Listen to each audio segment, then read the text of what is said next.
This is JM, the GM. Again, if you were looking for Becca's Cthulhu game, I hate to be the bearer of bad news, but that will return in 2021. For the rest of the year, we will be playing Jackals on Monday night.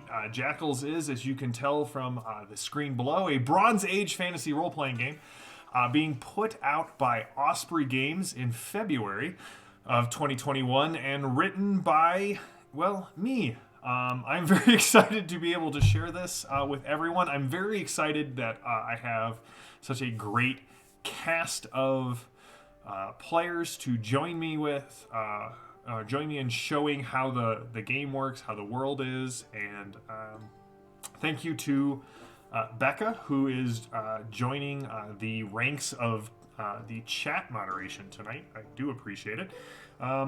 Also, as a little note, if you enjoy Becca's GMing style, one of the adventures was co-written in the core rulebook. The core rulebook comes with 3 adventures, and the Bronze Bell is Becca's baby because I like alliteration and decided to just commit to it. So, when we last left off with our group of Jackals, and again, Jackals in the game Jackals are people who are outside of society. They have walked away from family, they have walked away from community, they have found new relations and relationships on the war road, journeying from town to town, providing services that, well, no one else really wants to do. In a Bronze Age society, they are the people who are actually willing to work for silver, doing dangerous deeds.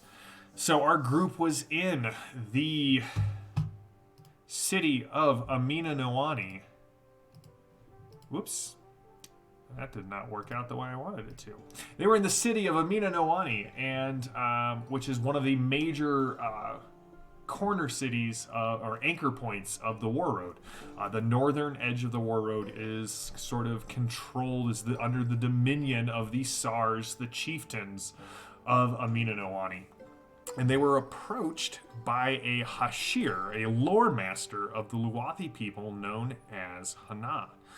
And Hana reached out to Tawara, a fellow Hashir, as well as Mariette, the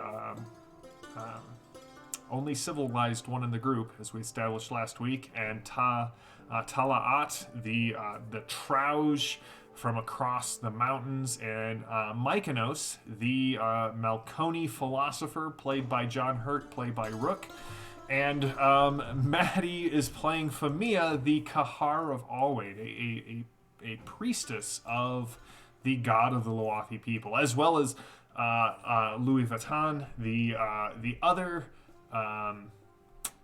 Malconi, who is, we wish him well tonight, and will be back with us next week. You were hired because there is some sort of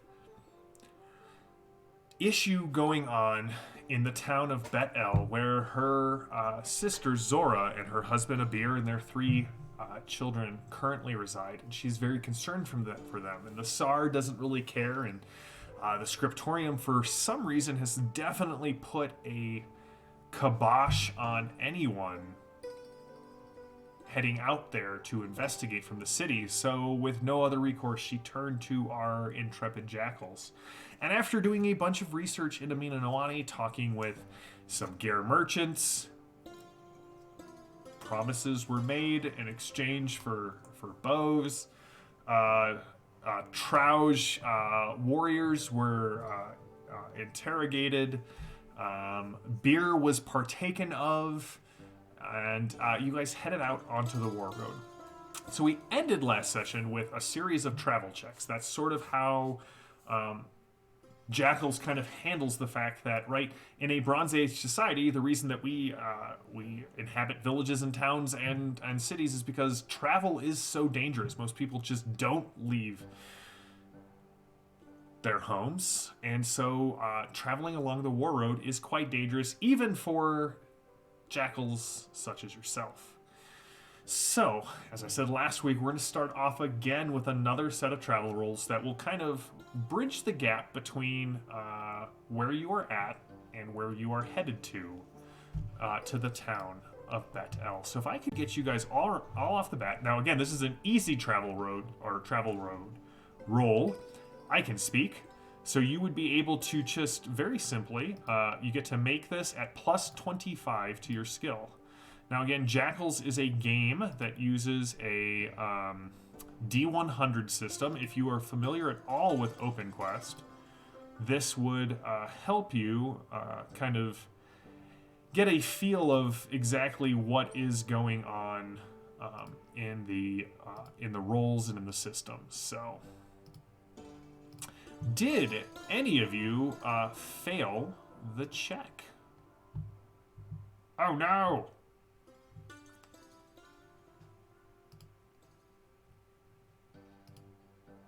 The skill that you're rolling against is survival.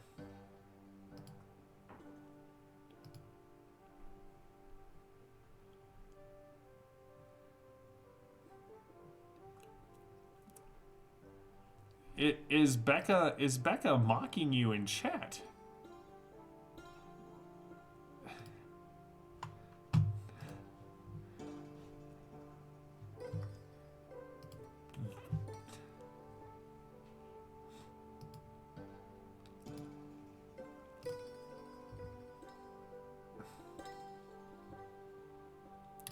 Well, that's good.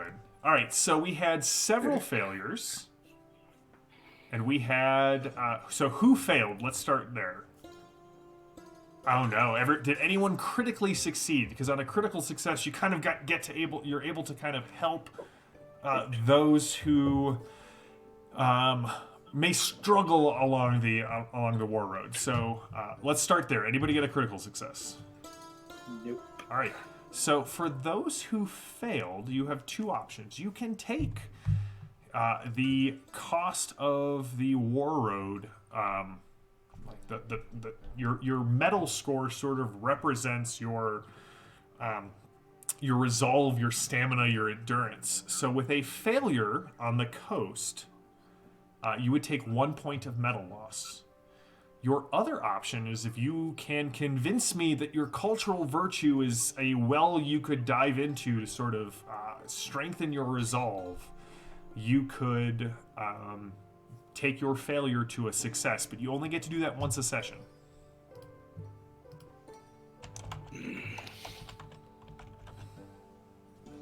Or I feel like I could.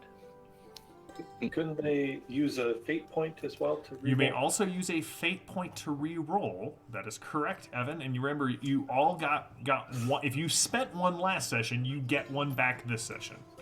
How many are we supposed to have? You total? start with 3. Okay. Yeah.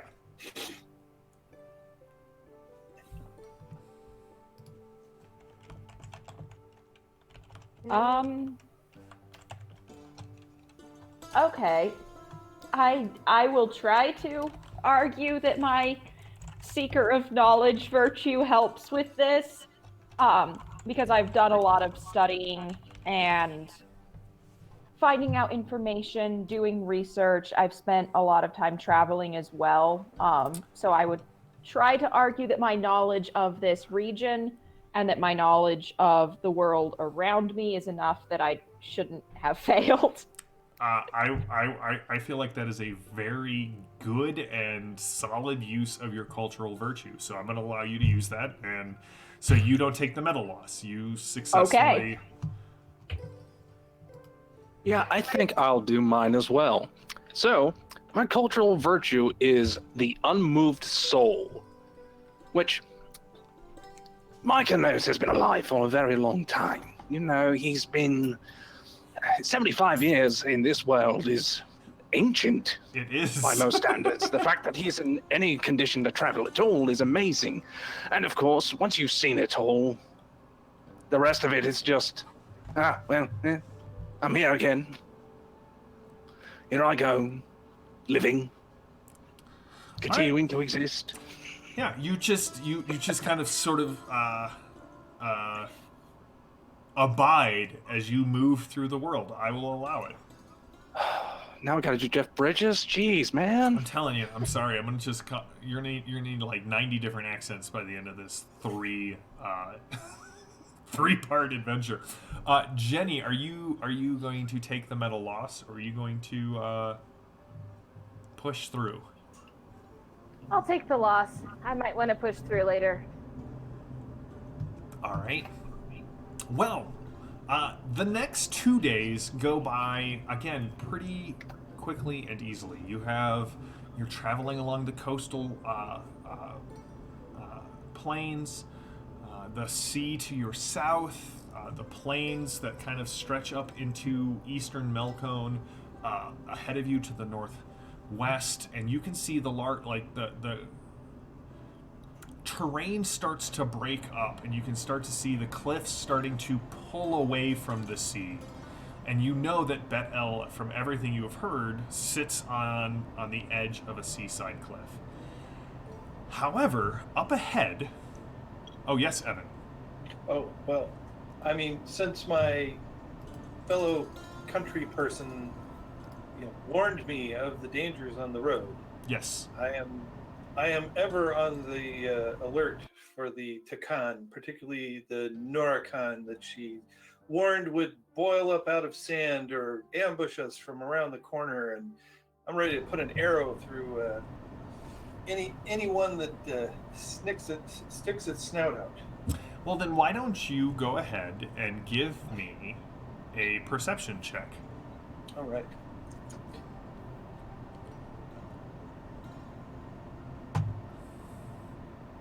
Perception 60.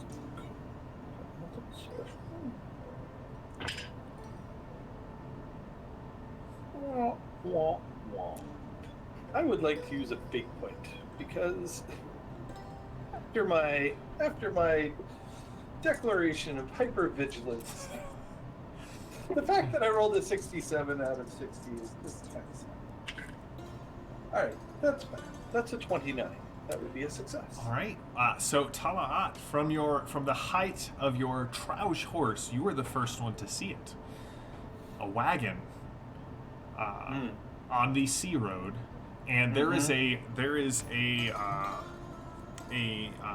dark-skinned man with a shock of white hair, and he is currently standing on top of the wagon. Both of the mules are gone, and he is swinging a sling around his head. The rest of you can hear the whistling noise of this sling.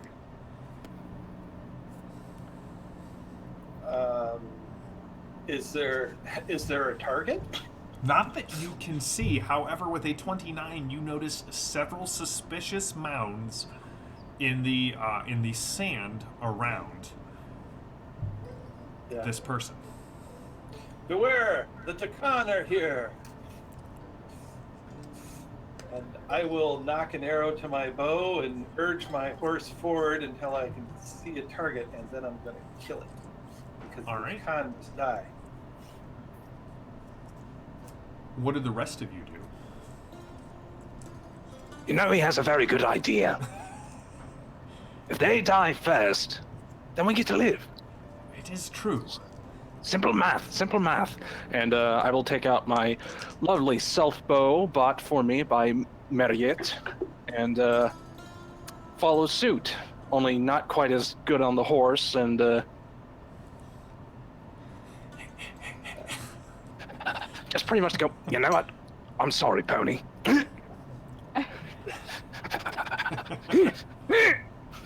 All right. So Because the bow is no good. You Tuara, can't use it from a horse. Mariette, and Famia, you see Mykonos go running after Tala'at, who is riding, his Troush horse just sort of towards this merchant. I would like to catch Mykonos before he goes. And do you carry a shield or wear armor or anything, good sir? I do indeed carry a lovely standard Malconi shield, and I wear, well, I guess. Describe linen armor for me, JM, in particulars to this focus. Like, are we talking like I should know the name of this cultural thing where they wore silks as armor, and I can't remember So what they're called. that's further east from where we're at. But actually, like the Egyptians and even some of the Greeks, they wore like a thick linen armor, and it is actually enough to kind of stop arrows and punching daggers. It's really why the axe sort of was developed, because a slash will part linen and leather far more readily. Yeah. Okay. I haven't heard of it. I've heard of all sorts of other armor, but this is new. But yes, so Mykonos is decked out in linen armor. He has his Melkoni shield, and currently has the self bow out and the quiver at his hip as he's going. Yeah, so a Melkoni It's shield is ridiculous like with the the shock big, away. like figure 8 shield. Like you have Yeah. I have a large shield. Yeah. Yes, and which the fact that a 75-year-old man is running while he's wearing this on his back. You, sir, are the exception that proves the rule. Famia and Tuara and Mariette, what do you? So Mariette, why don't you go?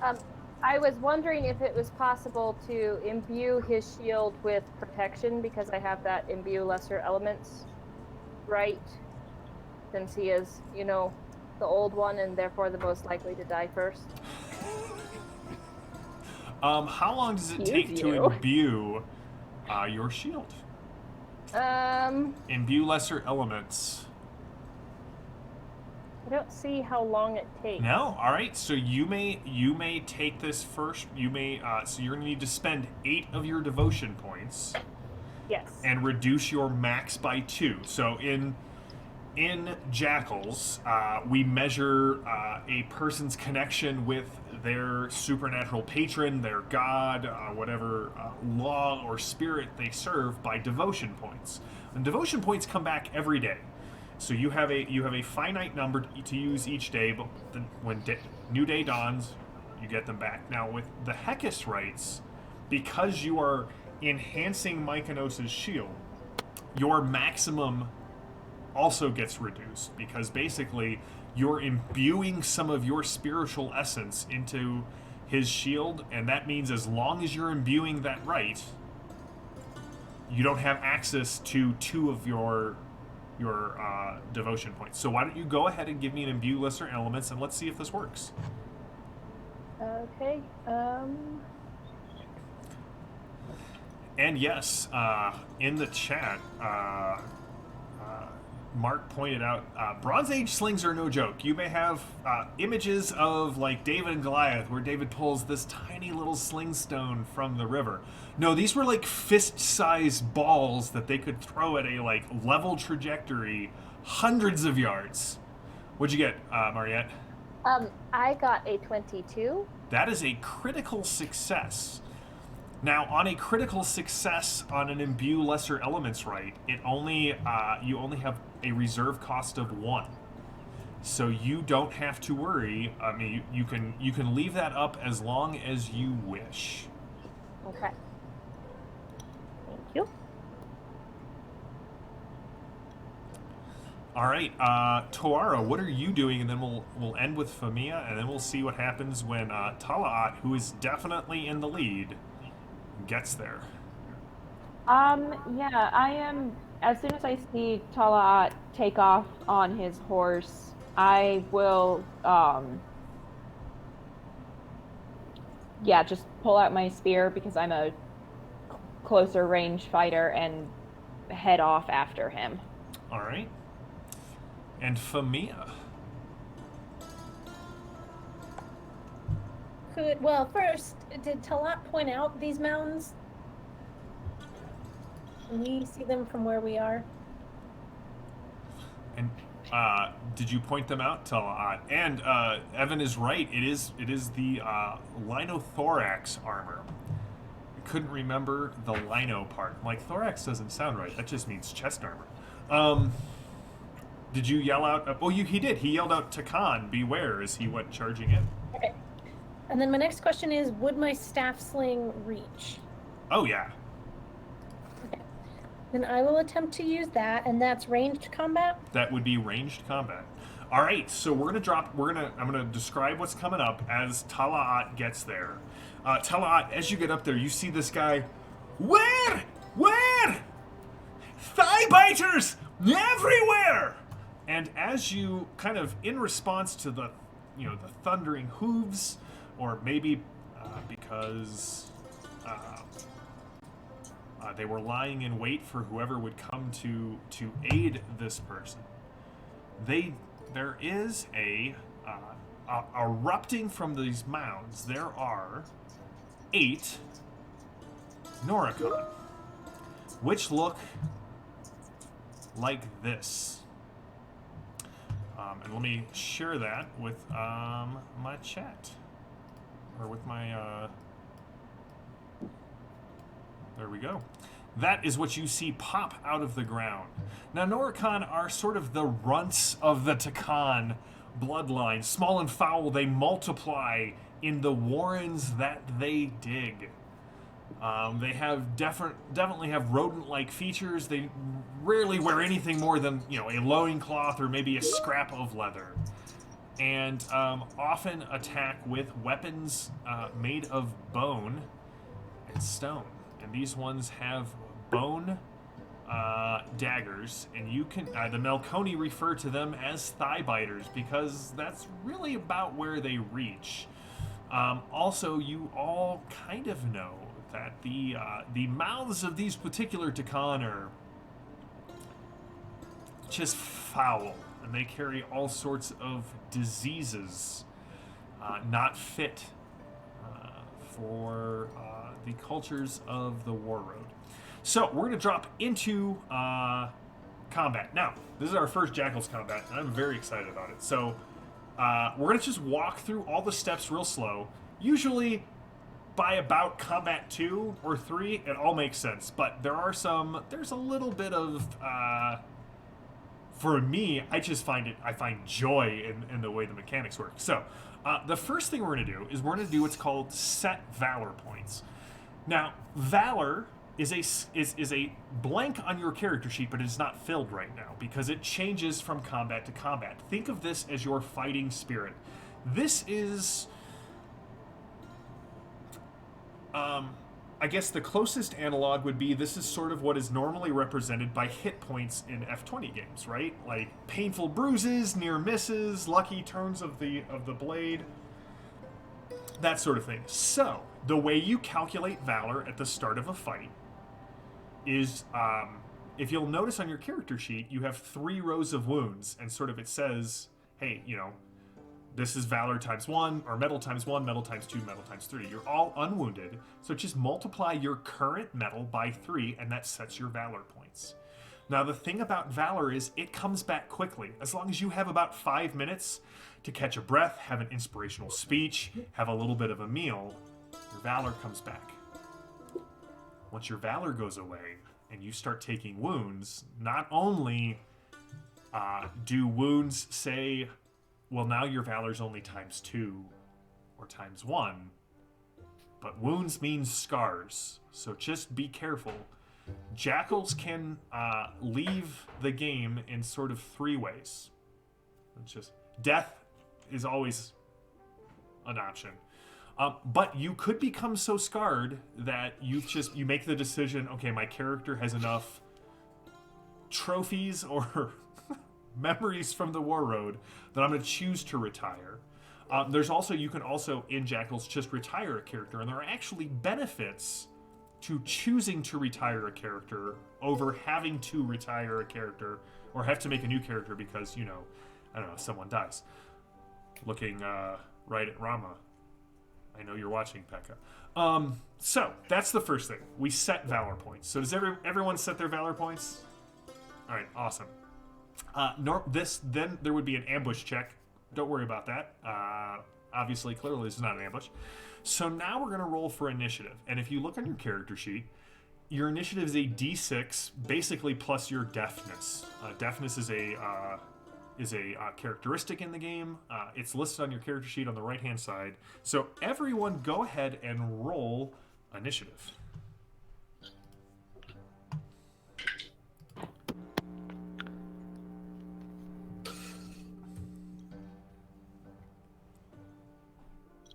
All right, Jenny, what did you get? 15. Alice. 20. Nice. Evan? 15. Rook? 17. And Famia. 13. All right. So, here is how initiative works in Jackals. You don't keep the number you roll. You have basically reserved a spot in the round for your side. There are 2 groups of 4 Takan, so they each got to roll initiative. And so basically, one group of Takan is going to get to go. Then any 2 PCs, any 2 of you who want to go, get to go. Then the other group will go, and then any 3 of you get to go, and the round will start over. And the reason this is, it allows you some flexibility. If Evan is surrounded, and you really need Evan to go before the next group of Takan, you can choose to let Evan go this turn. So there's a little bit of initiative becomes a little more tactical in how it's implemented. The other thing is, you guys all have on your character sheet something called clash points. All right. Now there's really 2 ways to use these. The main way is anytime something attacks you and you have a clash point, you can spend it and turn their attack roll into basically an opposed roll. And whoever wins is the person who actually hits. So if one of these Noricon rushes at Mykonos, and Mykonos turns it into a clash roll, and he beats the Takan's roll, and in this case, the best example I was given was by one of the playtest groups that says it's the Price is Right system. Whoever rolls highest without going over wins. Now, a critical will always beat a regular success. But if Mykonos rolls better than the Takan, even though it's the Takan's turn, he could spear the Takan and kill it. Vice versa, beasts have clash points too, threats have clash points, creatures have clash points, so just be aware of that. Now, the other thing is, and you can always ask me what other options you have. On your turn, you can spend clash points. Rights have a clash point cost. So spells don't take an action, but they reduce your ability to react. So for Alice and Maddie and Jenny, if you want to use a right, that you are not giving up your ability to do something else in combat. Tawara can stab somebody with her spear and invoke a right. Oh, got a little bit of a camera. There is an extra collar up There here. is an extra collar in here. Let me see if I can dismiss them. I apologize for that. There we go. All right. You may, after the fact, after you've made an attack, you may power attack by spending clash points, doing extra damage. On a critical hit, I'm just gonna let you guys know you do max damage. So if you crit and then choose to invoke a power attack, you get an extra you get an extra 6 points of damage. Power attack's an extra d6. You can sweeping attack for clash points and do half your damage to someone next to you. If you miss your roll by, like, say, by 5% or less, so say, Jenny, what's your melee combat on your character? Melee is 25. All right, so don't get into melee. But say you decide to swing your blade and you roll a 27. You could use what is called a precise attack. You can spend some clash points and kind of bump your melee skill by 5 points to turn that failure into a success. You're basically overextending yourself. You can't react. With ranged attacks, you have the same 3 options: overdraw, rapid fire, or precise shot. That's basically it. Any questions before we sort of dive into this? Yeah, unfortunately, each time that you were explaining all of the important bits of all of that, you warbled out on my end. Okay. Which parts? Like all of it from the beginning? Yeah. Okay, initiative is tactical and flexible. Okay. So basically, I will say, hey, after these creatures go, any 2 PCs can go, and that can change from round to round. So you can use initiative as a tool again, as a tactical tool in combat. All right, so very similar to Warhammer, where you can choose Who gets your to go. selection along the Yes. way. Okay. You don't have rights, so I don't need to worry about that. You were there for the Metal and Valor discussion. You have clash points, and that turns an attack roll into an opposed check. You can also spend them on your turn to power attack, sweeping attack where you do half damage to another creature, or precise attack allows you to increase your skill by up to 5% for some clash points in order to guarantee that you can hit. So if you needed a 25 and you rolled a 27, you could choose to spend some clash points to bump it up. The only thing we haven't covered, and I won't cover unless we get to it, is the mutual death rule, and we will get to that if it shows up. So, Tala'at, as you go running in, 4 of these Noricons screaming in these high-pitched, vulpine-like voices, you can hear as they scream, Sakla! Which, to a Trouge of the Luasa Sands, is sort of that word that the Takan use to refer to people as meat. However you would interpret meat, that is probably an accurate interpretation of what the Takan think of you right now. And they charge you, and 4 of them are coming to swing at you. So the first 2 attacks come in. Would you like to spend any clash points to react? You have to make the declaration before you discover whether the creatures hit or not. Can I clash with my bow if they're charging in? I mean, this is... Or do I need to use a melee weapon? You may clash with your bow as they come in. Okay. You don't have any talents. So remember how I said last week when a skill reaches 100, you can start picking talents? One of the ranged attack talents allows you to stop an attacker's charge if you win the clash with a ranged attack. So basically what will happen is if you hit them, they will still close with you. They just will not be able to attack you this turn. Yeah. All right, give me 2 rolls for the first 2. So each one will be 1 clash point. Okay, I will clash. Come, cowards. My arrows sing of death in the wind. That's a crit. 22. For the first one, and to answer a question in the chat, it would do your normal damage to the first person, and sweeping attack would then do half of that to the additional target. Good question. All right, so with a critical success, what is the max damage on your bow? 10. All right, so you see Tala'at unfazed kind of stand up in the saddle and puts a arrow deep into the chest of the first of the Noricon. All right, that was your first one. Go for your second. All downhill from here. All downhill. It is all downhill from here. Let's see. That is a hit. 73. That will also hit, so go ahead and roll your damage on that one. All right.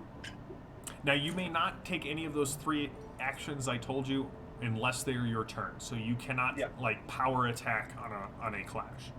Got it. All right. Merely a flesh wound. That's 1 point. 1 point? Yeah. All right, from what you can tell, it does not look like these creatures have any protection of which to speak. The other 2, so the first 2 get to your horse. The second 2 are charging in. Again, you are up there first, Tala'at. So would you like to? You have 2 more options to clash if you would like.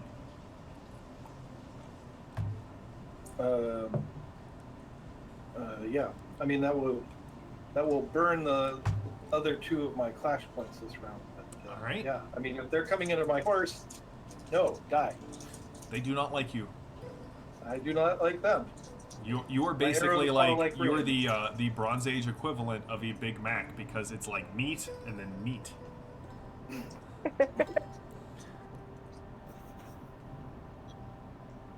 All right.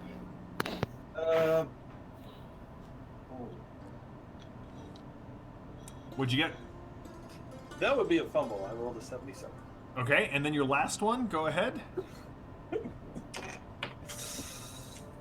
Curses. All right, so you fumbled against that. I do like that. You gotta reroll this cocked. We don't like it when JM likes things. And that's just a miss. Okay, so Started so well. here's how this works.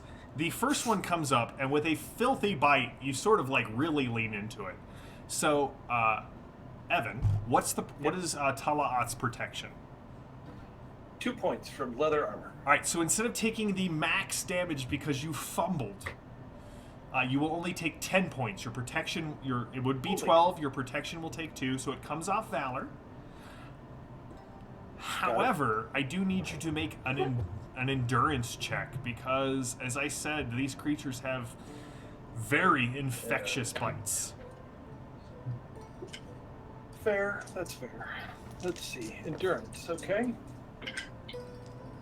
07. So that's a success out of 50. All right. Now, one other thing about beasts and monsters in Jackals is that the better they roll, the more attacks they get to make. So, Evan, you are unfortunately out of clash points, and so the last Noricon comes in with what is known as a frenzied assault.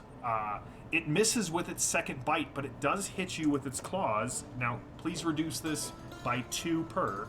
The first one for 6 points, the second one for 2. So you'll take note. Your armor will absorb the second one.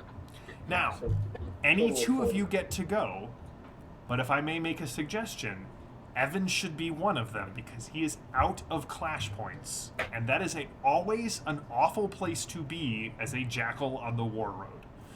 So, which 2 of you would like to go? Me.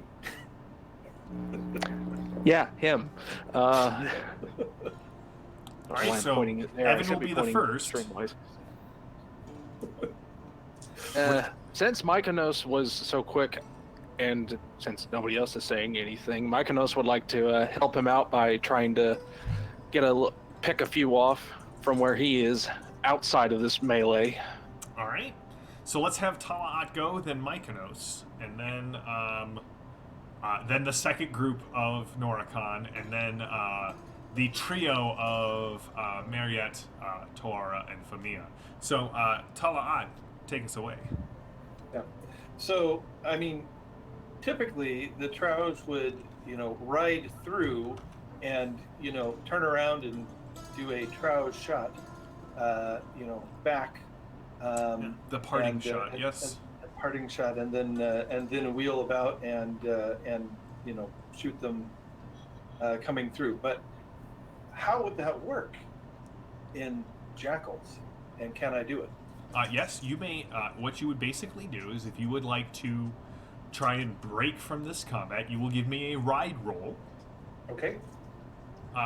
They may spend clash points to try to react to it, but it will drain their pool of clash points. All right. I will try the ride roll first. And in general, just so you guys know, the more clash points a monster has, the bigger a threat there are. So for these 8 Noricon, they share a pool of 4 clash points.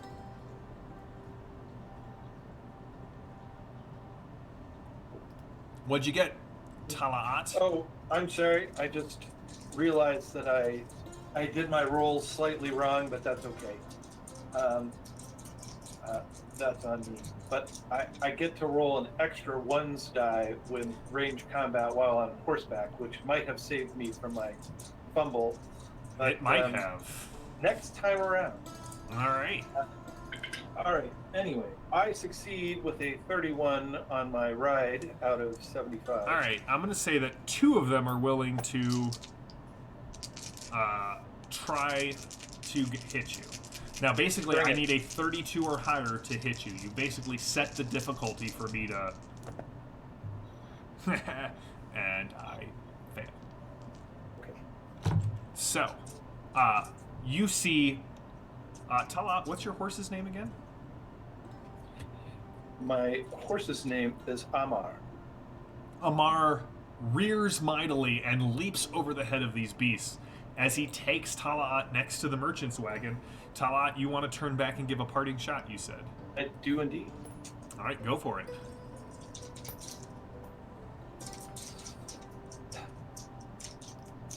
My arrows kill my foes. 24 is a hit. Oh, wait. What? I roll again. No, not a critical. Okay. Yeah. All right, so a 24. This one throws what can only be described as the tooth of a larger beast at you. Huh? And you got a 24.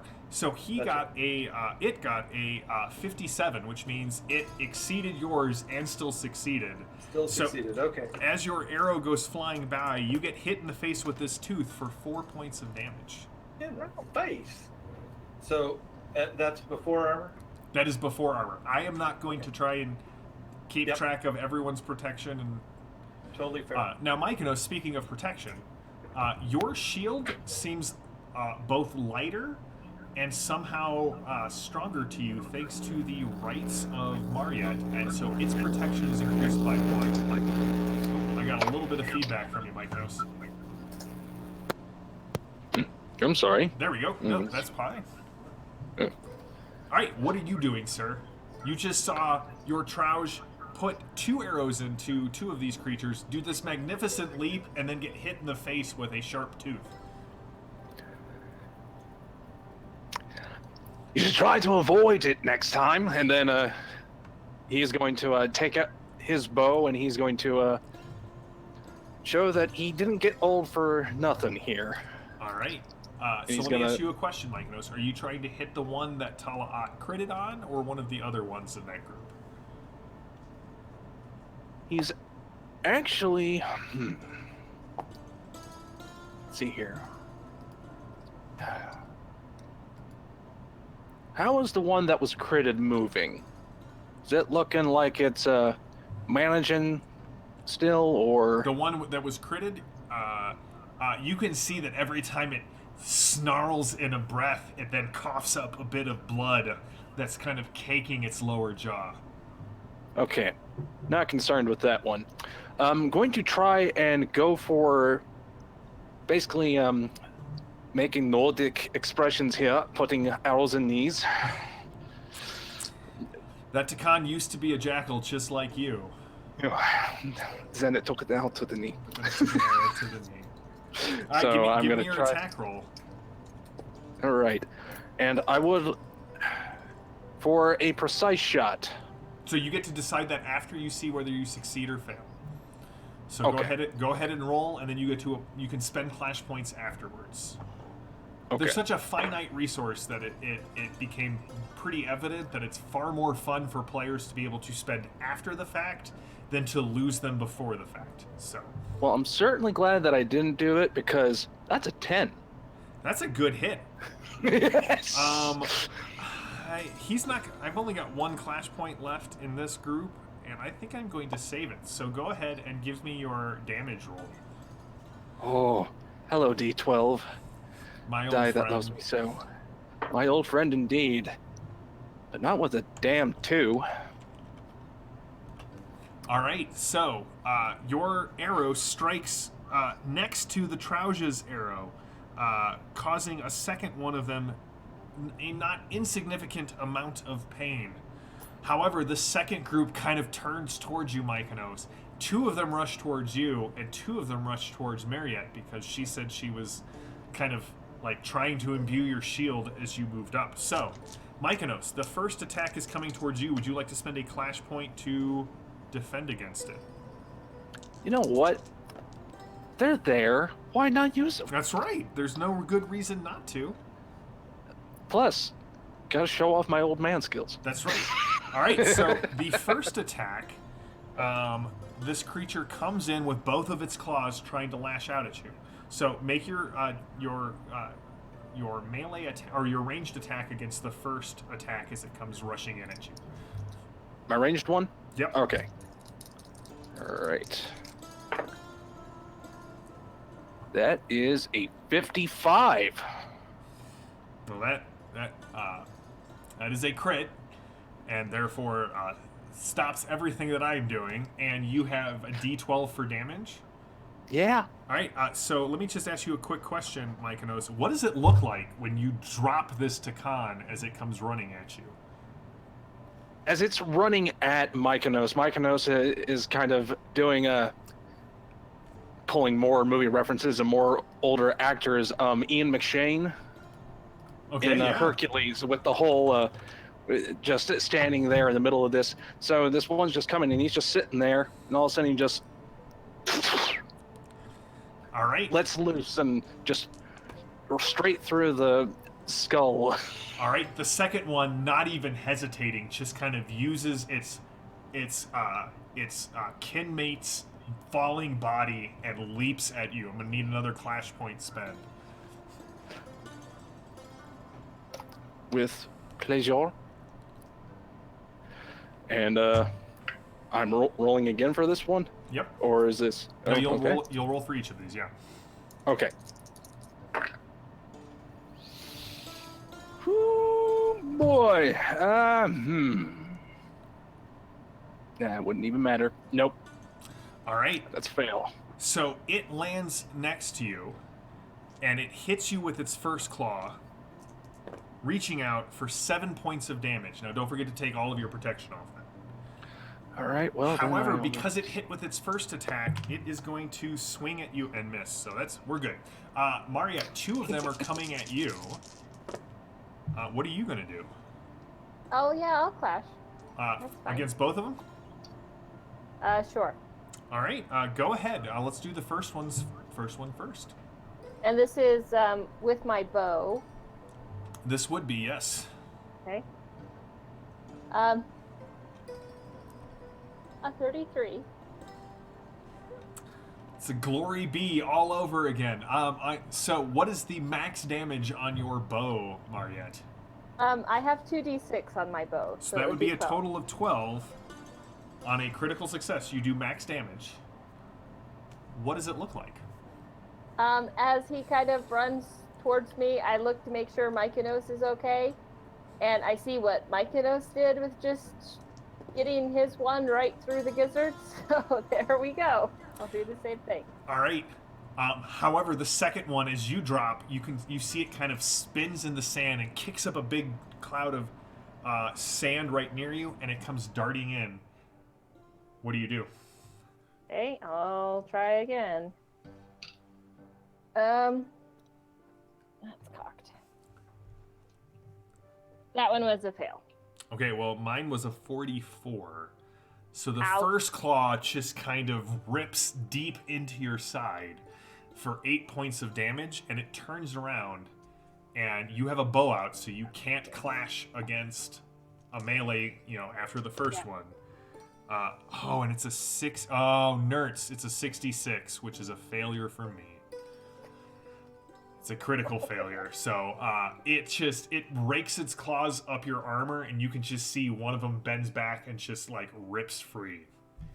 So, Mariette, Famia, and Tawara, who would like to go first?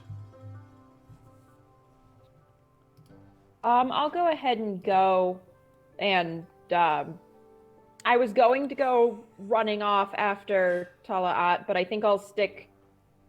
Seeing them rushing towards us, I'll stick back, since Mariette has one up in her face. So I'll just go after that one, the one that just clawed her. Awesome. Well, you do that. I'm totally going to. I hope I'm pronouncing this right. Denirborn totally gets a fate point for his first Jackals game, or their first Jackals game, because it is beginning to look a lot like Critmas. All right, so Tora, go ahead and give me the roll. It's Dying Reborn. That is a success with a 15. All right. And I do not. You successfully hit because I rolled a 12. So go ahead and do your damage. And who are you attacking again? I apologize. The one that just clawed Mariette. Okay. And I do 8 points of damage.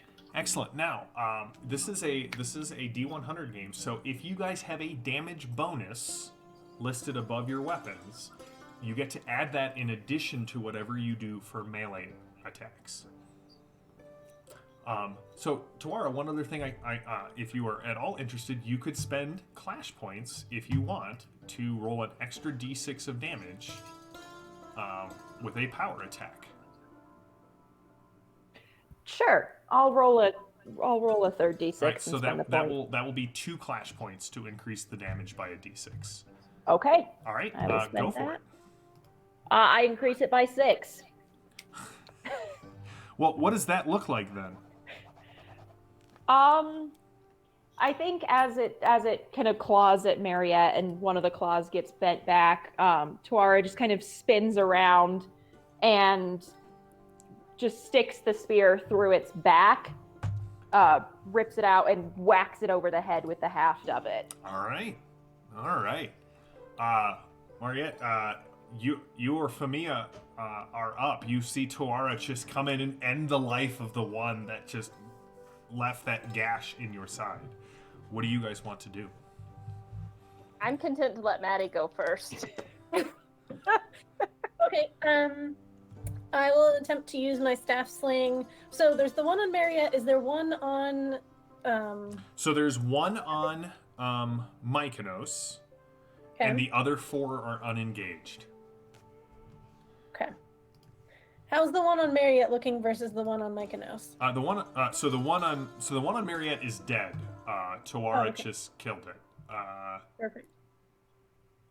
The one on Mykonos is, as healthy as the day it clawed its way out of whatever birthing pit it was spawned in. Cool. Throw my dice around. Okay, I'll aim for that one then. Ooh, with a crit of a 22. All right, listen, I don't ask for a lot from you, Dice, but I would really like to show off the mutual death roll. So, it is going to attempt to get you. Oh no, it I'm pulls back out with a another sling. one of those teeth and is trying to throw it at you. No. A 54 is so close to a crit. What is it? What's the damage? What's your max damage, Famia? It's a D10. So All right, so 10. Are you going to spend 2 to make it to do the extra 6 points? Well, I was debating that, or could I? Guys, do I want to hit it for extra damage, or do I want to hit another target? I'm just the Another G. target. I'm just the lore They're master. squishy enough that spreading it out would be the best plan of attack. Apparently, I have butterfingers. I will spend 2 to hit another target. All right, so then with the range attack, you quickly reload your swing and toss another stone out. So you have to roll again. Yes. And that one, I believe, misses. All right. All right, so at this point, I'm sorry, Mariette, before you get to go, you hear that whistling noise again. And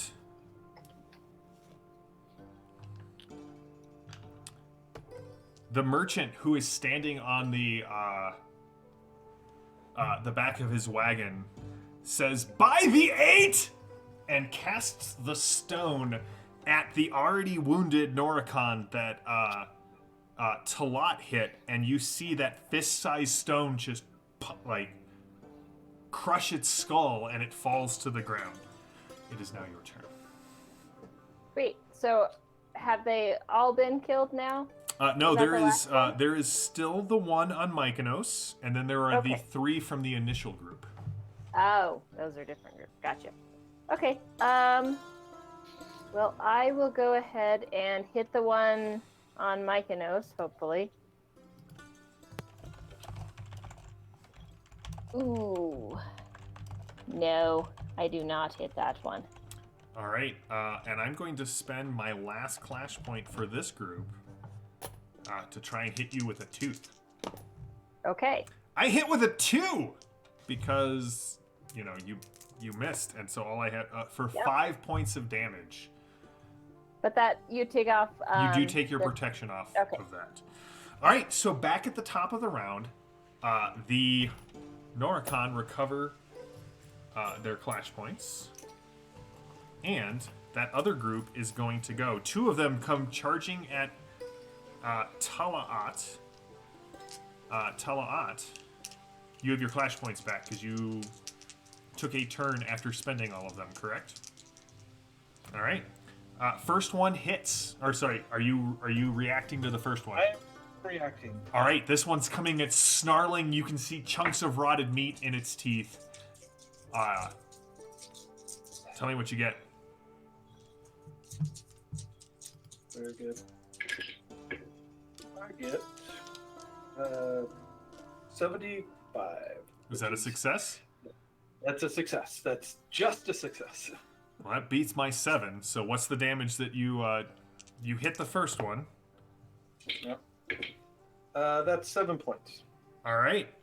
The second one, however, comes charging in, and it looks like it really wants to fill its mouth with the meat of your horse. The flesh of your horse, I should say. Come, monster, my arrows are like the rays of the sun. I love playing with Evan. I don't know if you guys watched the Annals of Antioch where he played Father Bell and had like this entire liturgy prepared. What'd you get? I got a miss. All right, well, I got a 55, so that first bite is a crit for another 12 points of damage, Talaat, and I need another endurance check from you. And with a 55, it's coming with both of its claws after the fact, so I'm going to need more clash rolls from you, sir. Okay. All right. How you doing on Valor? I got some. You've got some? All right, let's see if I can get rid of that.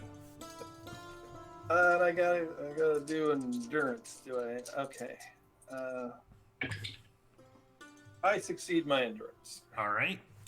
All right, Evan, they are now within melee range, so you cannot bow. Do you have... a mace? It takes...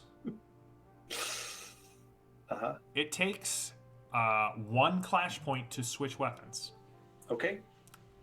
Then I got 1 clash point left. All right, go ahead and give me your melee roll. So, dropping your bow, you draw your mace as this claw comes in. All right. My melee is not as good as my arrow shooting. Sam, you know you don't have to drink player tears, right? Well, but this is all I have left, Maddie. You don't have to. I don't have to, but it's hydrating and I like the taste. Okay. Did I mention I failed? You fail, all right, and you're out of clash points, so the third attack will just hit auto. All right, so the first one does 6, and the second one does 4. So you just see this thing, it sort of claws its way up the side of Talaat's horse and is almost in his lap, as it looks like it's attempting to burrow into his stomach. That's just wrong. Do you have any fate points, Evan? Could you re-roll any of those? I do have some fate points, but so technically you have to spend the fate point when you roll. Right. Yeah. And I am at 0 valor. All right. I have not taken any wounds. You have not taken any wounds yet. All right. The other two, one is running for Mykonos, and the other one is running for Toara because she is right there. So, old man Mykonos, are you clashing with this one?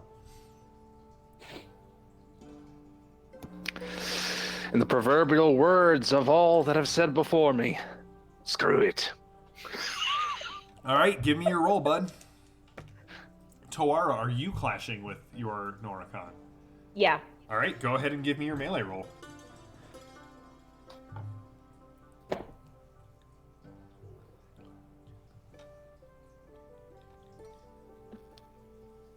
And I am rolling melee for this one, correct? You are rolling melee for this one. Good old shield bash. While people are rolling dice, I would again like to just thank Kelly Bennett for the great art that she provided for the stream. She did all of these little symbols for each of the cultures she designed. So this is actually based off one of the tarot cards she did for the ritualists. It's for the Trauj Elkitar. They are those who bear the blood of giants within their veins. Hopefully, we will be able to produce like slick print-on-demand cards through drive-through with Kelly's art on the back for all of the rights. So, stay tuned. Mykonos, what'd you get? That's a 22. Yeah. All right. So, what's it look like, Mykonos? Or no, what's your shield bashing? Yes. I mean, since he technically still has the bow, the easiest thing for him to do would be to just swing around with the shield and just clip it right in the temple. Well, luckily for you, this is not my first rodeo with people wanting to shield bash. So, a Malconi shield bash does a D10 damage. So that would do 10 points of damage to this thing as you slam it right in its mouth. You hear the sound of teeth cracking. Toara, what did you get? An 11. I'll be home for Christmas. Toara, what is your max Have damage? yourself a merry little Christmas. So mine's 2d6, so that'll be 12. And they have 12 wounds, so what does it look like? I think at this point, Tuara's just tired of these disgusting, grubby, snarling things, so she just doesn't... It comes rushing up at her, and she's just like, nope, and just stabs it in the face and keeps heading where she was going. Totally fair. I will say one of the neat things is, right, because you have clash points, I could have thrown 3 or even 4 times your number of Norakon at you, and it doesn't matter really how powerful you get, because a 55 is still a crit, and it is not a pleasant thing to have happen to you. Alright, so that was their turn, such as it was. And now 2 of you get to go. Who would like to go? If no one is opposed, I will try to get to Talat and do some healing. Sounds like a plan. He could really use it. I want to kill the one up in my grill, if that's okay. You want to, or you want me to? Because I can do both, or I can attempt to do both. She can attempt to do both. All right. Well, So first, I'm going to attempt to heal, Alright. and I'm really good at healing. excellent. Evan, Okay. I will let you know you did help me tonight come up with Oh, jeez. a new Trauj talent for ranged attack. So I'm very excited to write that up for Travelers of the War Road. Book 3. What'd you get, Famia? So I needed a 16. I rolled a 59. That seems like a solid. This was for healing or attack? This was for the Balm of Kahar. Mm. So I need to. All right. I got you. So you get 1d8 wounds healed, and of course I don't have any d8s out. He So does. I'll get so those out in a minute. Here's the thing: he doesn't have any wounds yet. Oh, it doesn't do. It does not heal valor. It only heals wounds. Oh, shoot. Can I then just smear some of the resin on him? So Akalana will only heal wounds. It will not heal valor. No. Okay. Then I Just don't kill have this anything thing. to help the valor. So So instead, you stab it in the face. I will slap it with my staff.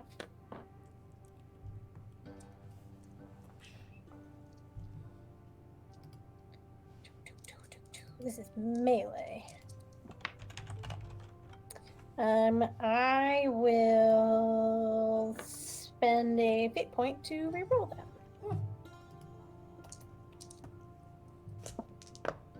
Better. So that's a 38. Well, mine is a 33. It is crit miss. What? No. Yes! Can I use my cultural virtue to change that? You can use your cultural virtue. What is your cultural virtue? fires of freedom. Your people were enslaved by the Takan for centuries. Would you like to? So it would invoke the mutual death rule. Oh, okay.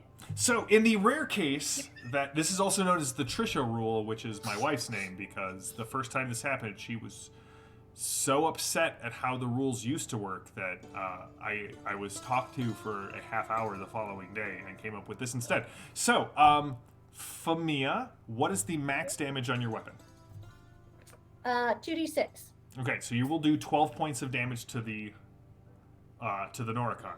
However, it will also do max damage to you, and there is no protection. This goes it ignores all protection in this case. You can literally die on each other's spears. Okay. So you will take 12 points of damage as well, and I will need a endurance check from you. But having survived a mutual death roll, you will also earn a fate point. Okay, so As I'm does making my an side. endurance. Yep, you need to give me an endurance check. I succeed. All right, you are not wounded. Okay, but I take 12 points to You my do valor? take 12 points of valor damage, yeah. Okay. All right, there are only 2 of these creatures left, and they definitely have to make a morale check here very soon. Technically, had they been at this situation at the start of their turn, they would have had to take a morale check, but you killed a bunch of them on their turn. All right, so Tala'at, you said you were going next. So you just see Famia, yes. like this thing, like grabs her by the forearm and just takes a huge chunk out of her arm, and she jams the staff into the creature's head, and you hear a snap, and it's not the staff, and she pulls it back, and the thing hits the ground. So there are no more right around me, is that correct? There's one right around you. It's looking. There's one right. Its eyes are about 3 times the size they were when they were squinting at you when they came out of the hole. Now you kind of get that look of, oh crap, I'm dead. Look not at me with your eyes of glass, for now it's time to kick your... Well, I'm throwing the dice. Kick his ass. He's got a fish in his back pocket. Tala'at, that is definitely worth a fate point, so please take another. Okay. And I would like to spend that immediately because I rolled a miss. It wasn't a fumble, but it was a miss. All right, I would like to hit. Oh, go that's ahead. much better. 04 though, so That's good fine. I class. rolled a 98, which is definitely a failure. So go ahead and roll your damage, sir. And now we get to know why maces and wielded by Trouch are so awesome. Because I'm rolling lots of dice. That's 14 points. What does it look like, sir? Yeah, I just I invent the game of golf.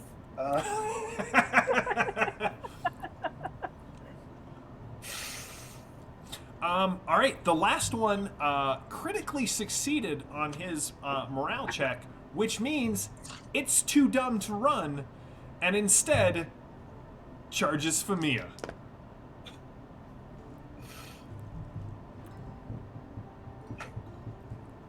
That was my impersonation of a Noricon. What do you do, That would be a Famia? whole lot hurt.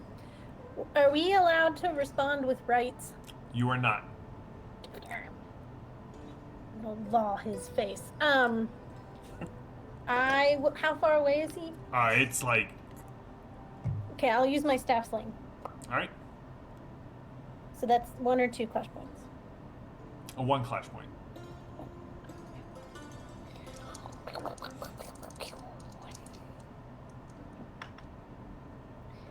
I'm just gonna use that brand new fate point I just got. With a 3! That will hit, as I failed to attack you. So go ahead and roll your damage. Woohoo! Eat my staff! Eat staff! Ooh, sick! All right. Are we still doing phrasing? Phrasing.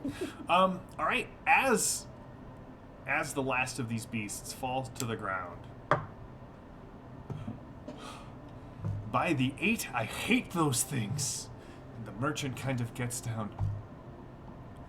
Who in Anu's court are all of you? Well, Mykonos Palanakos at your service. Sa Well, my fellow of Ger. countrymen, Yes, my lady. we are traveling upon the war road, as you can see, and apparently so are you. Bringing goods to this town when these creatures attacked me. Never have I encountered them on the war road before. This amulet I bought, he snaps, he like reaches under his tunic and snaps this. Never trust a Hekis. They will take your silver and they will sell you shoddy amulets. And he tosses them. He goes to toss them into the sea, but it kind of like hits the sand, sort of sticks there. I will just silently turn my back on him and walk over and pick it up. No! Leave it! 6 damn the eyes Sir, of the sir, Hekis sir, who sir, sold it to me! sir, I'm gonna need you to calm down. I'm sorry. Were it not for you, I would have ended up in the belly of those creatures just like my mules. I was about to ask about that, but I see that you've already beat me to the punchline, as it were. Yeah, when So- you look, it definitely looks like these things kind of popped up out of the ground around this guy's mules and hamstrung them. That's a sight. Well, it just so happens that well, looks back at his own horse. I have a horse that could be rented out to you. You like big white eyebrows kind of raise. Oh, big white eyebrows. You say? How big? Are they bigger than his? They are like 2 caterpillars nestled on the ridges above his eyes. I will trade you the use of your horse for an amphora of spiced honey and 17 dates.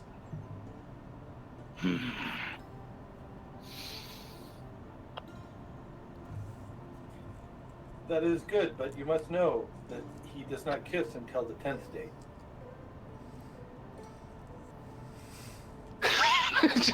just both of us. In that case, 1 amphora of spiced honey and 9 dates. You know what? Absolutely That sounds. not enough, Mykonos. I stride back Oh, over. I'm a fairly capable man. I know that I'm old, but I'm not senile, despite all appearances. Now, what was I talking about? Yes. Trade. All right. Use of my horse. Very fine horse. Barely been ridden. I'm on it only about 2 hours a day. Every 2 hours, I have to get off in order to stretch my legs and all that. And then he leans in, since this gentleman's also older. I do it to make sure that they're on their toes. Make sure that they're. And then leans back. But I certainly could say that if you would happen to make it 2 amphoras, 9 dates, and a pair. Give me a trade roll. Let's see how this works out. I don't even know what I have for this. And again, everybody, don't forget to put a check mark next to whatever weapon skills or rights that you thank may God, have it's not successfully horrible. invoked. Here I was hoping for influence, but that would be too easy. Blackjack. 21? That's 21. Alright, but I will warn you. This is Sanaean spiced honey. Even a little bit of it will open your eyes to what the gods have hidden and has Sir. been known to kill people with weak hearts. Sir, I'm going to tell you now. the things that I have seen in my youth in service to the Melkoni, it could only be a daydream. But I thank you for the warning. Your consideration is most admirable. All right. And then, because I haven't actually been told anything too particular, and I'm feeling like I like to do a lot of what Evan does and flavor characters with little bits and pieces. Let me see if I can say this right. Let's see that. Giato Spiti. And he will touch his heart and then touch his lips, and which translates to for home. It is sealed, and he pulls out 2 small amphora. They have been sealed with wax, and you can see that there is like a leopard on imprinted on one side of the wax seal and a hawk on the other side. 2 jars. You have been warned. Bring Indeed, your I horse have. here. And I'll call over my horse, who he just simply calls Mule anyway. What are the Most rest of you stubborn horse doing he's while ever this had to deal weird with. interaction is going on? Come here, Mule. I would like to attempt healing rolls on anybody who got bitten. That is a good. So who had to make endurance rolls because they got bit? I know Tala'at did. I think did Mariette. You did not, correct? All right. So Nope. give me your healing checks, Famia. Okay, success for Talat.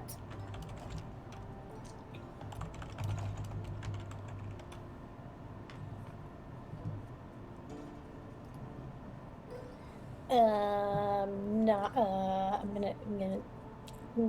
gonna. Shoot. I really want to use another. Yeah, I do, because those bites are terrible. I'm gonna use another fate point because that was not good. All right. Fortunately, thanks to my Balm and Gilead trait, it wasn't a crit fail. I'm telling you, traits are awesome. They don't seem real powerful when you first see them. You're like, oh, I get to roll an extra 1's trait die. But it does mean that you have a better chance of critting and a lower chance of crit failing. All right, so while Famia is taking care of Tala'at and herself, Toara and Mariette, what are you doing?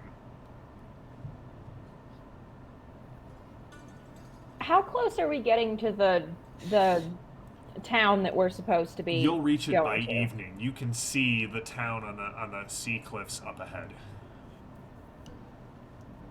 While we're stopped having this little bit of time that we're not on the move, I would like to take the moment to look around the area and see if there are any signs that I can see as we're getting closer to Betel of any kind of this corruption or possibly curse, any signs in like the animals around, the land itself, any indications that I can find.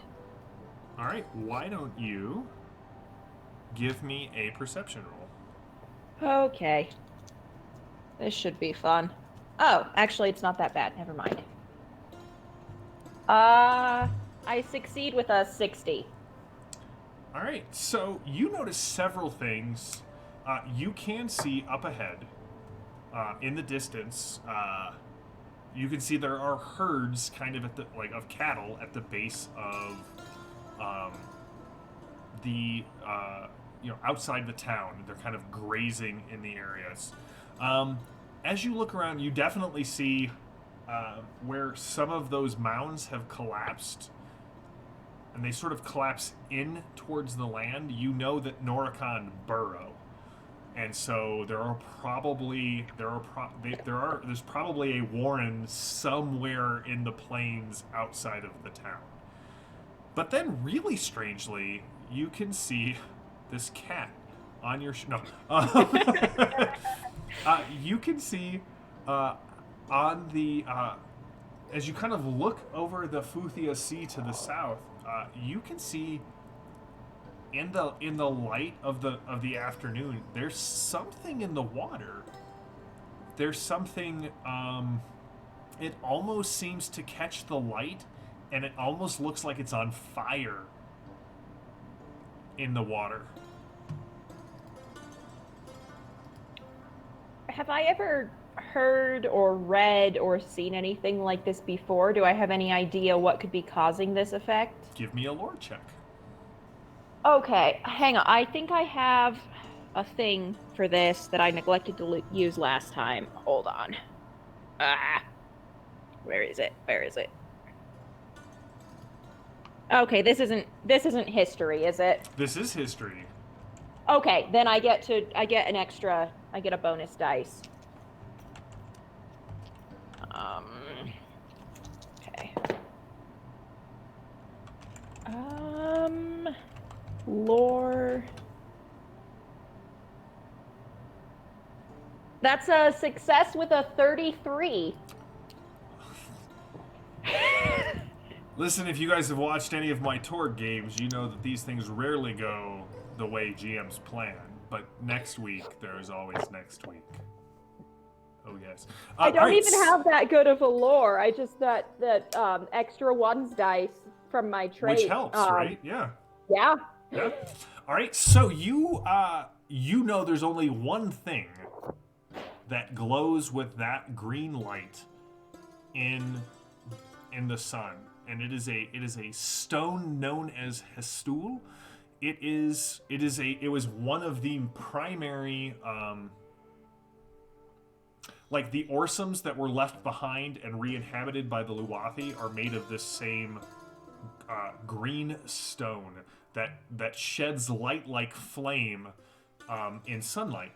And it is basically the legacy of one of the forgotten peoples of the Zaharets. They were known as the Hulathi, or the Children of Silver. If Luwathi means children of bronze, the Hulathi were those who came before you. They were known as great sailors. They had 3 grand kingdoms according to the Shalafar, the holy text of the Luwathi. And as you stare at it, it definitely looks like it's a statue of some sort in the water. Maybe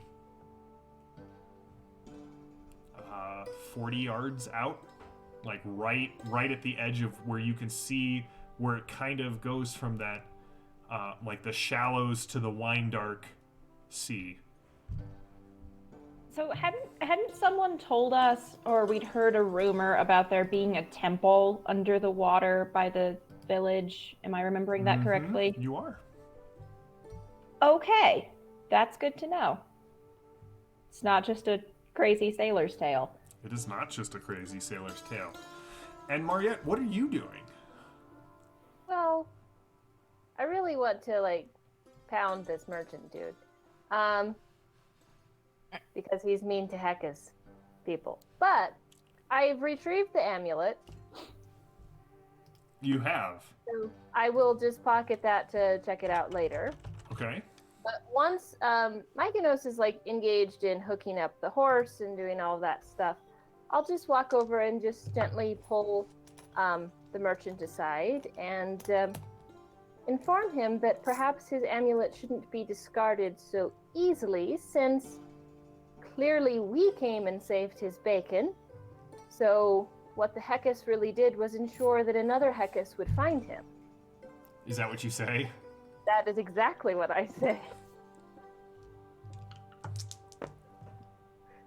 Oh, man.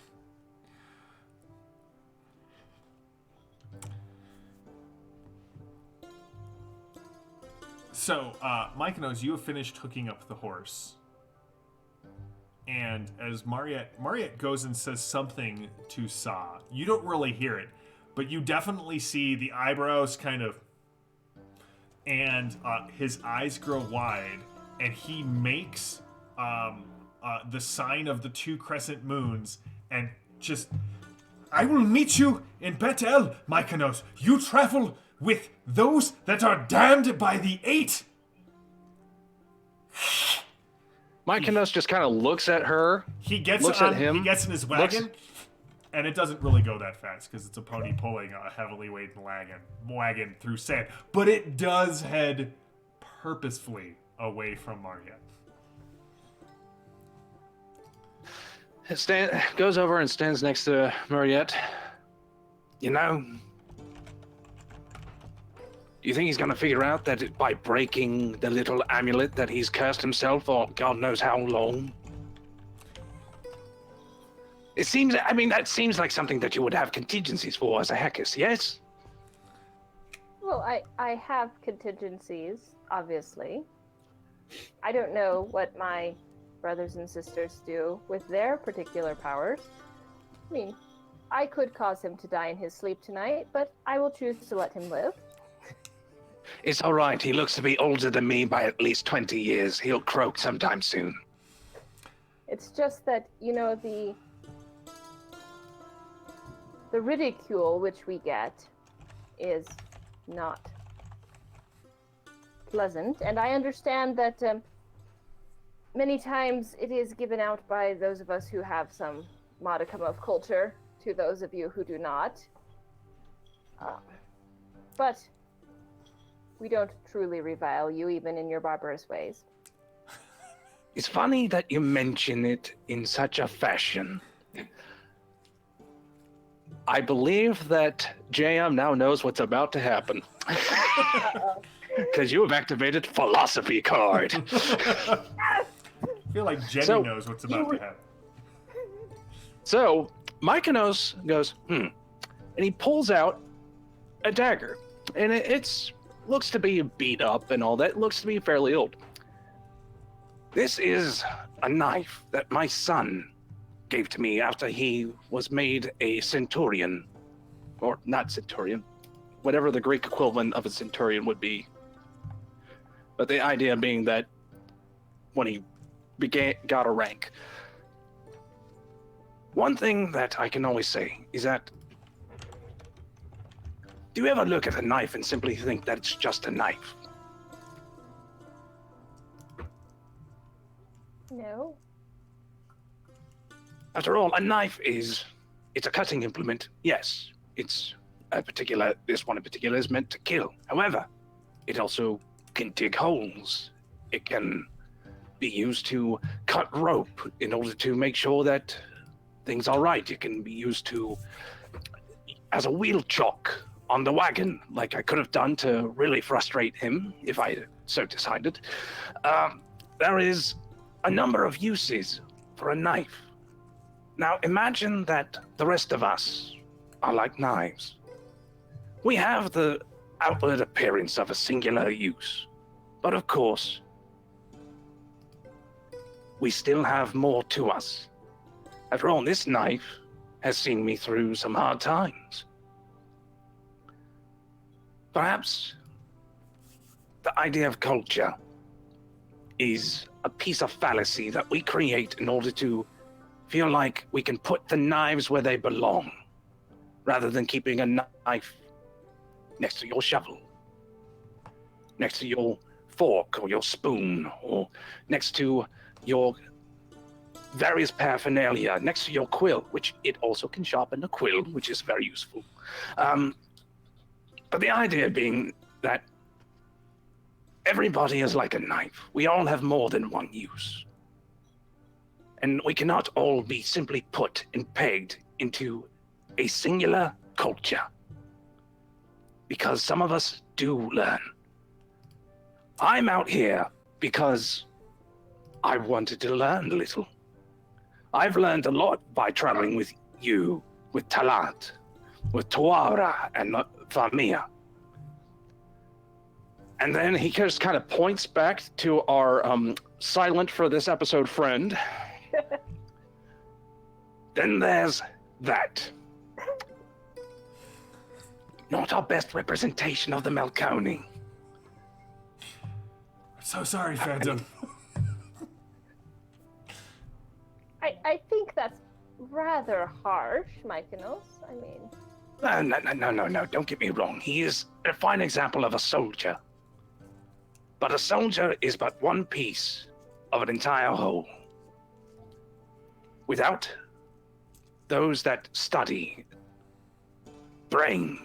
with their brains, without those that study with their bodies, without those that study with their souls, like yourself and Tuara, Famia, there is always going to be a disconnect. This thinking that leads to situations like our friend Sa being a complete and utter dick and riding away with my horse. I'm going to have to get that horse back. It's I not can going that fast. I can assure you that the horse will come back, Mykonos. So, are you guys having this? Are you having this discussion as you basically walk next to the wagon? Because again, it's a pony. It's not really going that fast. You could be having all of this discussion within earshot of this guy. I figured we were holding back a little because I figured that he would get a little bit of ways there, and then for the first part of the conversation, Mykonos is just kind of watching him, like, I wonder if he's going to go any faster. I wonder if he's going to ask what the word to make him giddy up is. But for the most part, then after a while, he starts walking next to Mariette's horse as he's explaining his philosophy of life and how people are but knives. You can sharpen them, but ultimately they can do all sorts of tasks. Very well, Mykonos. We shall all work on our preconceptions then. That certainly wouldn't hurt.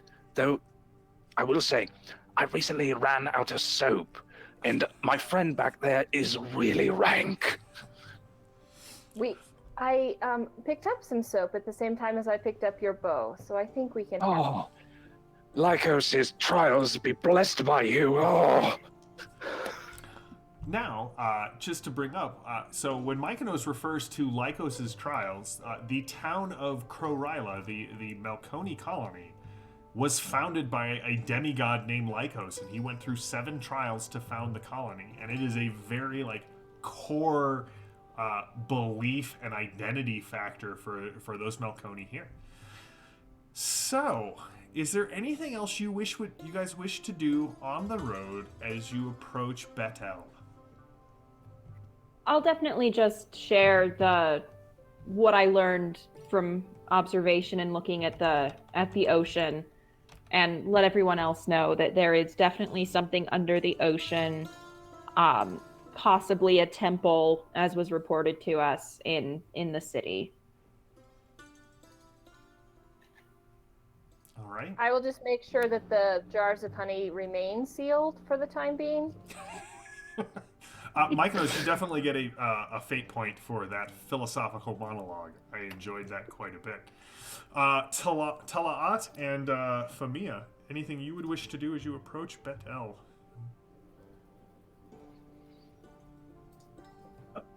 Just as always, keeping vigilant. Obviously, I recovered as many arrows as I could, my bow, and made sure that the Norakan were an example to the rest of the Takan of what happens if they stray too far into the realm of civilization. All right. Well, as you approach, you can see the shepherds are bringing the herds and the flocks back into the city walls as the sun is going down in the west. You can hear the squabbling and the squabbling of town folks and the pronouncement of the elders as they sort of try to wrap up any sort of adjudicating for the day. And based off the map, you quickly find yourself at Zora's house. And that's where we will pause for tonight because it is after 8, and that's usually when we try and wrap up. But we still have to I would like to do our end of session rolls and then ask you, this was your very first time for Alice and Rook in playing Clash and seeing how the combat mechanics work. So I would love to hear from you guys. What did you guys think of how Clash combat works? I'll let her go first. Okay. I think it was one of the most streamlined, efficient, and really easy to get combat mechanics that I've ever played. It wasn't I think it keeps moving, it flows really well, and being able to use clash points to react, I think makes it a lot more realistic in a sense, because I've played a lot of 5e and it's like you do your one thing and then you stand there.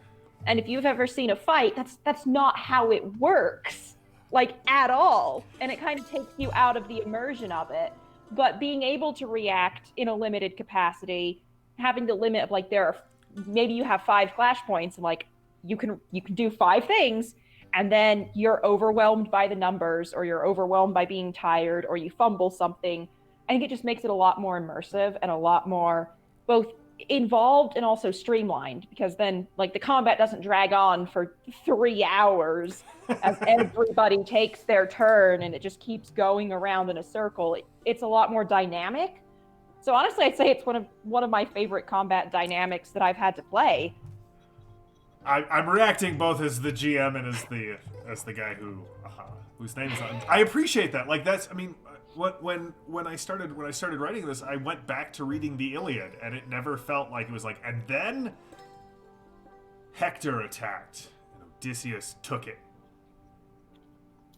No, like Achilles strikes back. Like there is this constant like coming together and parting. So awesome. Did you Dynamic. feel like it was too much, or? Oh no, definitely not. I felt like it was really balanced, and like the dynamic of being able to be that involved in it kept it from being too much. I'm not a big combat guy, but this was actually like I enjoyed this version of combat, which is saying something, since I will do anything that I can to avoid combat in almost every system. Well, I appreciate that. I saw Jenny was smiling and nodding along with you. Did you want to add anything, Jenny? I mean, you actually joined my gaming group at the tail end of the playtests of Jackals. So you kind of got thrown in the deep end with like characters who were really advanced and had a bunch of talents, and we were like, here's a character. Yeah, no, I mean, I just was having pleasant memories of my very first experience with Clash and going, yeah, no, this works. This makes sense. So I say ditto what Alice said. I personally found this to be one of the most enjoyable combat systems that I have played to date. I have played a lot. I've done Star Wars. I've done Pathfinder. I've done a little bit of some custom homebrew stuff. JM, I've shared with you some of my things in order to make it a little more exciting and all that. But yours is definitely superior in that it has that very nice limited piece that essentially goes, okay, here, now, this is your chance to be a badass and absolutely bat these guys around just because they thought about breathing your air. Which for me is an excellent thing, because the use of that clash, just the having those points, and it was really cool to have that moment of being like, okay, I can think of the cinematic with this system because I'm able to react quickly. I mean, Mykonos went from, in my mind, being this really frail old man to suddenly being a martial powerhouse with just his reactions to this, just being able to wait out the shot and wait for the perfect moment and then just flunk, and then the next one that comes around, he just wheels around with the shield and just clips him on the head.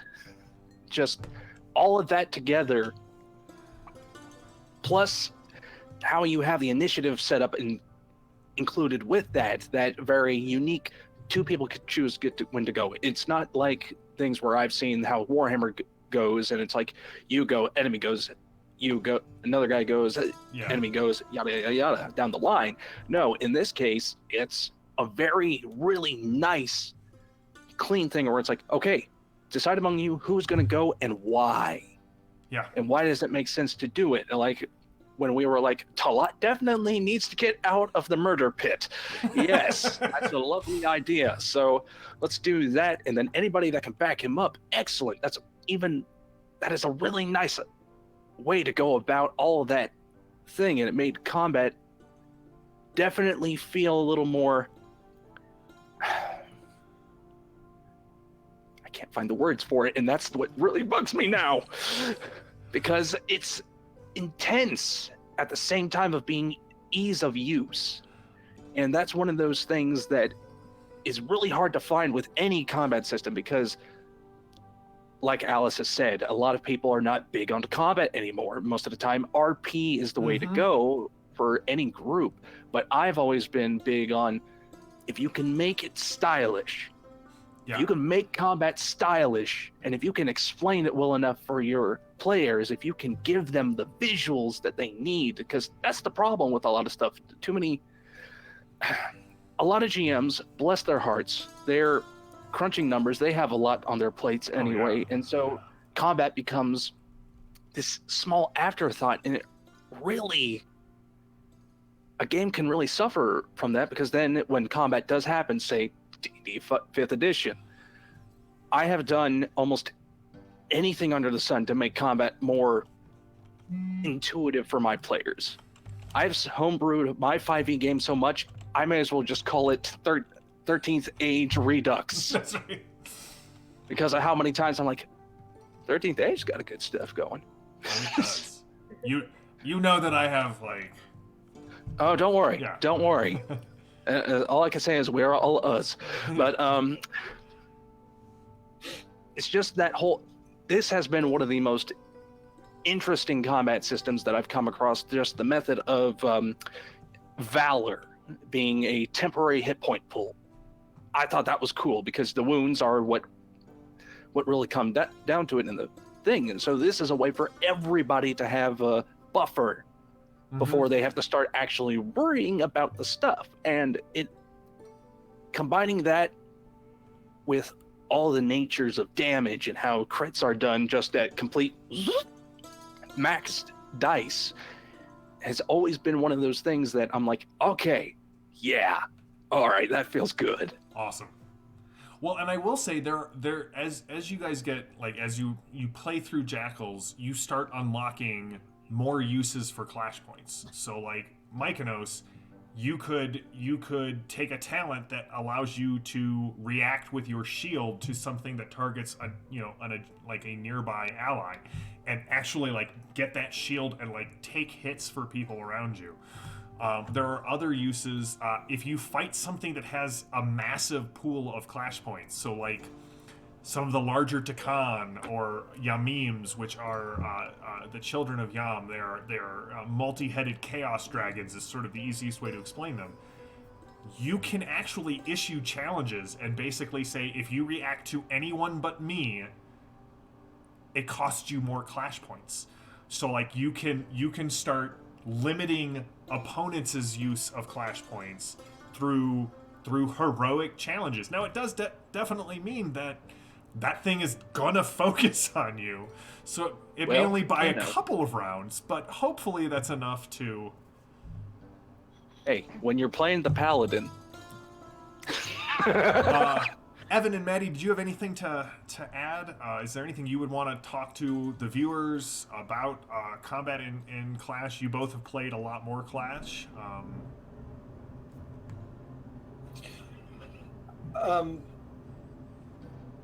I'll jump in because my mic is on. Maddie hasn't unmuted yet. This is the second time that I played a Trouge. The first time he was even more sort of tanky, but the idea of someone who is heedless of the danger, rides right in, and just starts to mix it up. Even though he's not a heavily armored character or anything, the thing that we would maybe associate in a more general fantasy game, and the mechanics just really work for that. I mean, I started out with a high level of Valor, and I went to 0 in the combat, but I didn't take any actual wounds. And he was completely within the style of combat that this character would expect to engage in. It's a it's a. I mean, the Trouge are the hard guys, the hard culture. Everybody else is the soft culture, and so, you know, we they don't. They ride right in with their bows and they wheel around and they charge in again, and this just completely allowed that to flow very naturally, and it was a lot of fun. And as I saw the Valor going down, you know, the anxiety is going up, but it's like, I've committed, and this is what, you know, Talalat would do, and it was, as everybody else said, it was a very enjoyable combat. Awesome. Exciting. Well, Maddie, do you have anything to add? Otherwise, we will wrap. Just real quick, I appreciate that you do not kneecap the magic users, so you can use a right. I mean, if you remember what they're good for, but you can use the right and you can attack in the same turn. So sometimes as a spellcaster, you can feel very squishy because you have one thing, and if that doesn't work, you're just essentially an open target. So appreciate that you have the ability to also attack, and you have the ability to react, and those can stack, or if one doesn't work, there's the possibility of the other, so you don't feel as helpless. Cool.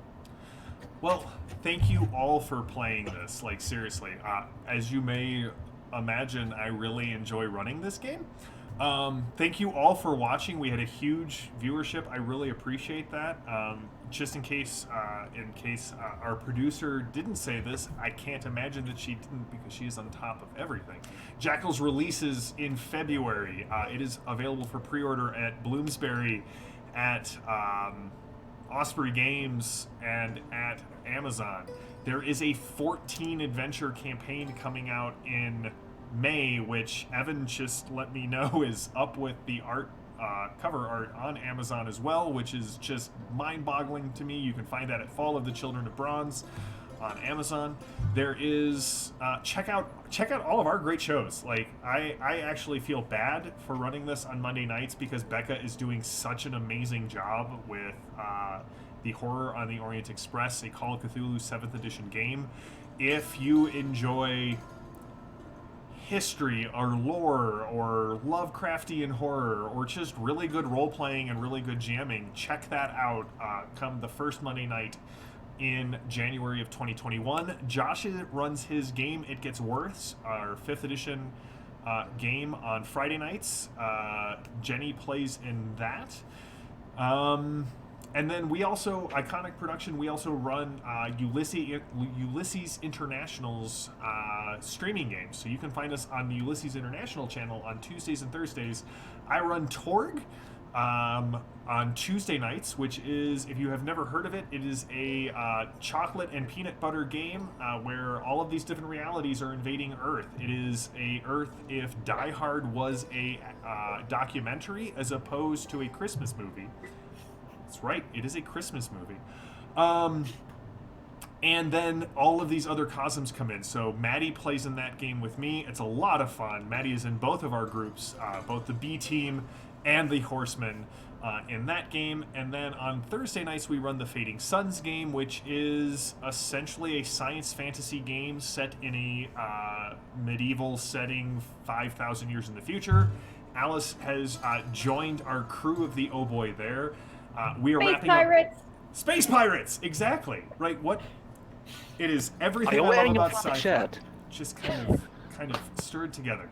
If you like Dune, if you liked Firefly, if you like...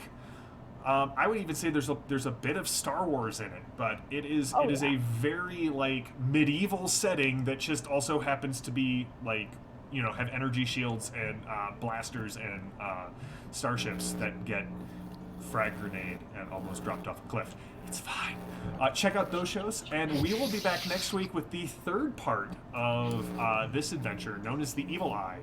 And also, Evan has very subtly given me a hint that we also have a great show on Iconic Production, Exploring Glorantha, which is Evan and I. I'm so sorry, Evan. Where we explore Glorantha. It is still my favorite fantasy setting, although Jackals is sort of ratcheting its way up there. It is another Bronze Age fantasy game. Go figure. I have a type. And Evan and I, once a month, we just take an hour and we talk about this amazing setting. In fact, just to promote Glorantha and how much we love it, 6 Ages is actually on sale right now. It is a video game that is a great introduction to Glorantha. It's on sale on Steam right now. So I think that is all of my notes. We will be back next week. This adventure will actually get released as a PDF at some point. So if you are a patron of Iconic Production, you will have access to like the draft of that, so you can like read through it, help us edit, give us some feedback. Patreon, our patrons of Iconic Production, you can join us at Iconic Production or patreon.com/Iconic Production. We do a monthly game. Like right now, they're running a Dark Eye game. Mark Pileggi from the Iconic Podcast is doing that. You get access to the live shows that we do, of which Exploring Glorantha is one. You get access to this show on YouTube weeks before it goes out to the general public. So, thank you to all of our patrons for making this possible. Thank you to Becca and JD for moderating the chat. Thank you to my Jackals. I could not run this without you. It would just be me talking and rolling dice, which would be just absurdly boring. So until next week, stay safe, stay healthy, stay gaming, and thank you for watching Jackals. We will see you in a week.